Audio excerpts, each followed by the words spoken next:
আসসালামু আলাইকুম প্রিয় মুন্সিগঞ্জবাসী, আমি শান্তা আক্তার শিবির সমর্থিত প্যানেল অদম্য যুবন ঐক্যতে কার্যনির্বাহী সদস্য পদে প্রতিদ্বন্দ্বিতা করছি। আমার ব্যালট নং 40 বা 40। সবার কাছে দোয়া এবং সমর্থন কামনা করছি। প্রিয় মুন্সিগঞ্জবাসী, আমার জন্য দোয়া করবেন। আমি মুন্সিগঞ্জ জেলার শ্রীনগর উপজেলার একজন বাসিন্দা। আমি আসন্ন যোগসু নির্বাচন 2025-এ কার্যনির্বাহী সদস্য পদে শিবির সমর্থিত প্যানেল অদম্য যুবন ঐক্যতে প্রতিদ্বন্দ্বিতা করছি।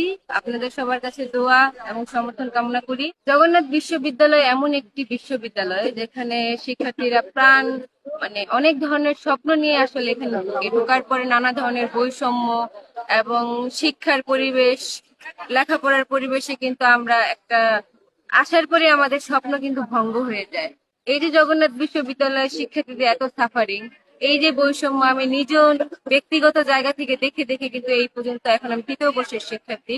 তো জগন্নাথ বিশ্ববিদ্যালয়ের শিক্ষার্থীর নিরাপত্তা এবং পড়াশোনার পরিবেশ নিশ্চিতকরণে এবং পোশাকের কারণে যাতে কোনো নারী শিক্ষার্থীকে হেনস্থা করতে না হয়, হেনস্থার শিকার না হয়, ক্যাম্পাসে যাতে সব ধর্ম বর্ণ নির্বিশেষে প্রত্যেক মতের মানুষ যাতে নিরাপদে থাকতে পারে, এজন্য আমি নির্বাচিত হতে চাচ্ছি এবং নির্বাচন করছি, যাতে আমি জগন্নাথ বিশ্ববিদ্যালয়ের শিক্ষার্থীদের অধিকার নিয়ে কাজ করতে পারি।